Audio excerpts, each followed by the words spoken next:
Welcome to Inventiveminds Child, Youth, and Family Support Center. We are a not-for-profit organization working with families in their day-to-day parenting by providing workshops and seminars related to pediatric and child development. Inventiveminds provides care in the early years sectors for newborn to age 6, licensed under the Ministry of Education all across Ontario. Inventiveminds carries an elementary school open to international students from junior kindergarten to grade 3. The Inventiveminds Family Center helps families in mediation, arbitration, and parent coordination cases related to family separation and divorce. We support families during and past separation and divorce. Inventiveminds works with court orders to conduct child voice report and parenting courses related to CAS, court, and mediation purposes. To learn more about our services, reach us at inventivekids.com. Today, we have with us Rose Marsh. Yeah. Hey, always a fun time knowing I get to speak to you. For those people that don't know, how could you not know by now? Rose has experience of over 20 years in child development and a bachelor's in child development. Rose is an RECE, holds designations that qualify her in child voice and child inclusivity.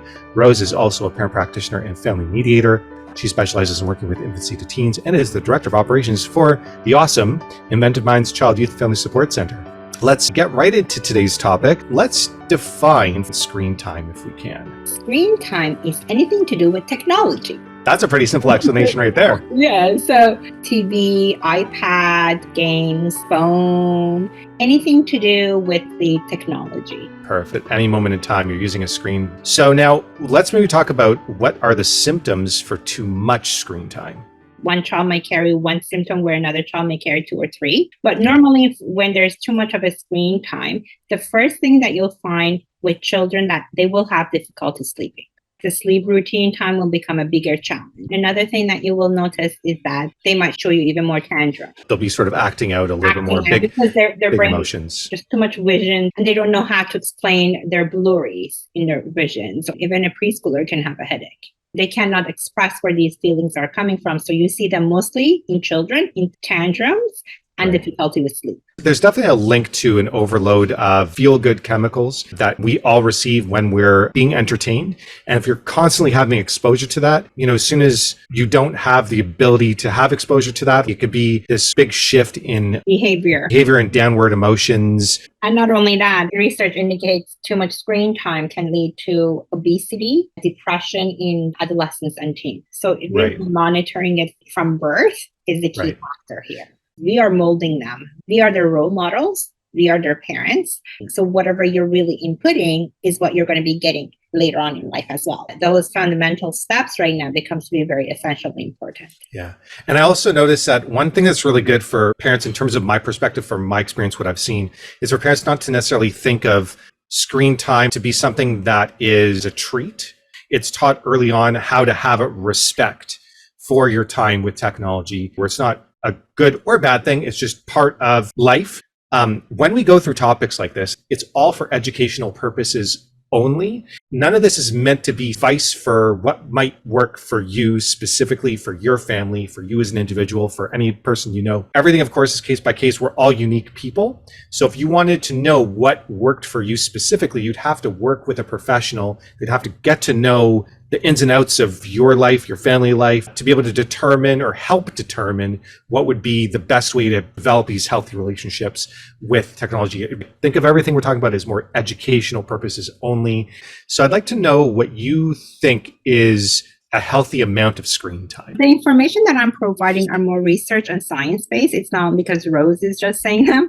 And I know some of them, as we say it, some parents may say, oh my God, how can you even do that? That's impossible. But you know what? I actually know that people do that and it is possible. And it just goes back to self-discipline. Sure. And the boundaries we put in and following those boundaries. And it's okay that sometimes we might fail because we're human, we're not perfect, but it's just really recognizing them and trying to be disciplined about them. When we're talking about healthy amount of screen time, a lot of people might work on a schedule. What times of days there will be screen time, what that screen time will look like, and then they'll sort of have a way to track behavior over time to see if there's any symptoms of too much screen time. And then if there is, then they'll kind of scale back from there a little bit. And the scheduling is altered over time depending on some of the symptoms we mentioned, which is, a sign of lack of sleep or big emotional displays, signs of addictive behavior. With the boundaries, with the screen time, it's about having that discipline in the home. I think what we need to do that first is talk about what age group, how much screen time is recommended for. And based on that, then we can go over how we can build boundaries in our home when it comes to screen time and how you can create that discipline in your home. But normally, research indicates from 0 to 2, there should be no screen time. Not at all. And a lot of times you find that parents with a newborn baby, they put the baby Einstein, for example, video in, or it's nice to put the nursery rhyme on, but don't put the screen on. That's wrong. The only kind of screen time you want to use is maybe if a family member FaceTimes. That's it. Okay, yeah, that's pretty easy to identify for sure. Because I see a lot of parents, they will use a screen to help soothe or calm their young child, their baby. That shouldn't be happening at all. No, you can have a music in the background. You can have your classical music in the background. And also the tone of the music should not be loud. You have to be careful with the baby's eardrum. You want it low. And that's not me, that's research. It is actually highly recommended not to have any screen time for the kids until they're 2. For children 2 to 5 years old, limited screen time to less than 1 hour a day. For children older than 5, limit screen time should be less than 2 hours a day. Well, I mean, I know that we're not really going to that too much depth. Totally different topic. Yeah. Now, for families where they might not be doing this right now, having their newborn exposed to, let's say, an hour or 2 of screen time, and now they're finding out, geez, they shouldn't have any exposure to screen time whatsoever. Okay. What could parents do? What could guardians do to kind of reduce the screen time down? Like, should they just cut it out right away completely? Should they kind of wean their child off of it? Like, what do you think is a good approach? So it really depends on the age of the child. If it's 0 to 1, just immediately remove.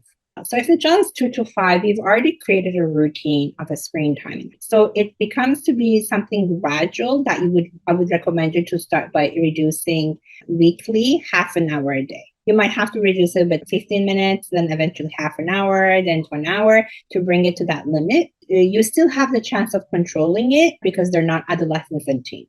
Right. And then with children that are under age 2, 1 to 2, you want to still do that gradual removal. But you can still do that removal and you will be reaching your goal within basically a month.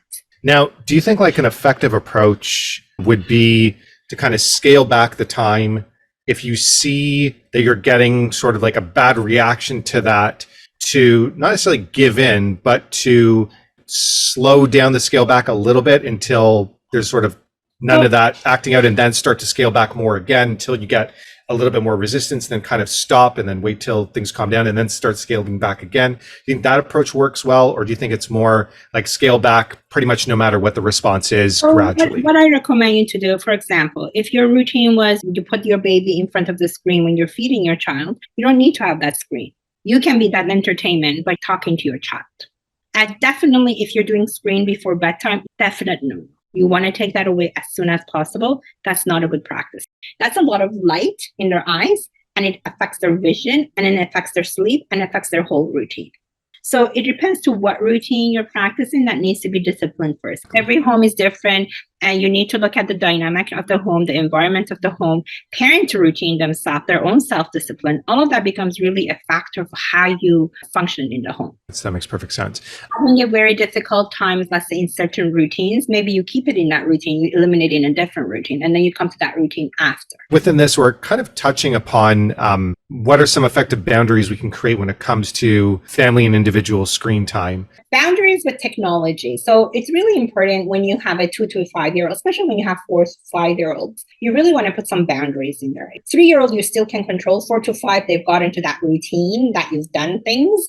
And also they're seeing their friends at school and they're talking more because there's more word vocabulary. Some child may have their iPad in their hand all day because that's what the other parent does. There's that social peer comes in place as well. For 4 to 5-year-olds, you want to get your children involved in those boundaries. So boundaries are a set of rules that you put in your home for technology. And those are the same boundaries that you would carry out. For example, the boundary would be screen time 4 to 4:30 for TV. They get to choose their favorite show 2 hours before their bedtime, before shower time. 4:30 to 5, iPad game play. So you're putting set of time and boundaries, and that's what you're following with. And the children are involved in those boundaries. And it's important to understand, you need to practice the same thing that you're preaching because they're watching you. The same time limits they have, you have.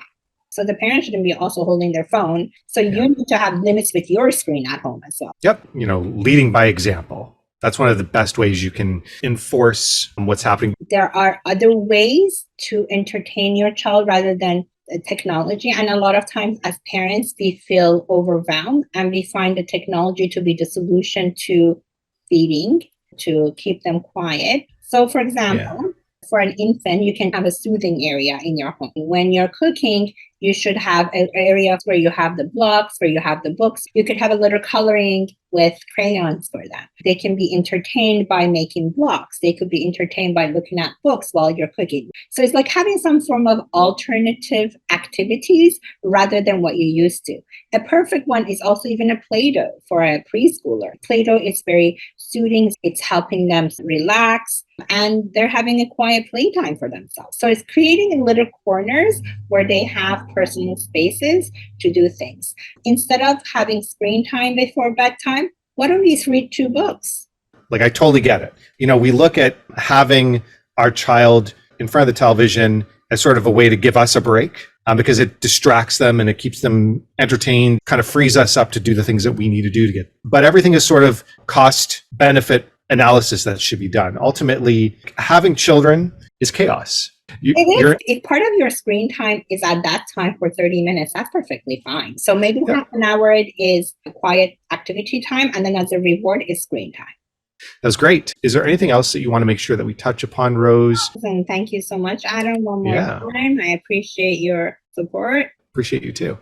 And thank you, Rose, for joining us as always. By the way, you can reach out to Rose with her email address, inventivekids@gmail.com. Thank you very much for joining this Inventiveminds Child Youth Family Support Center workshop. Do visit also www.inventivekids.com to learn about the many other workshops available coming up soon. There are a ton of them. Check out a replay of this and many of our other podcasts by searching Inventive Kids on YouTube and the Parent Toolbox on Spotify, Apple Podcasts, and Google Podcasts. You can join the Parent Toolbox Facebook community group today by searching the Parent Toolbox on Facebook. Thank you all so much once again, and we'll see you again very soon, I hope. Thank you, Adam. Have a good one.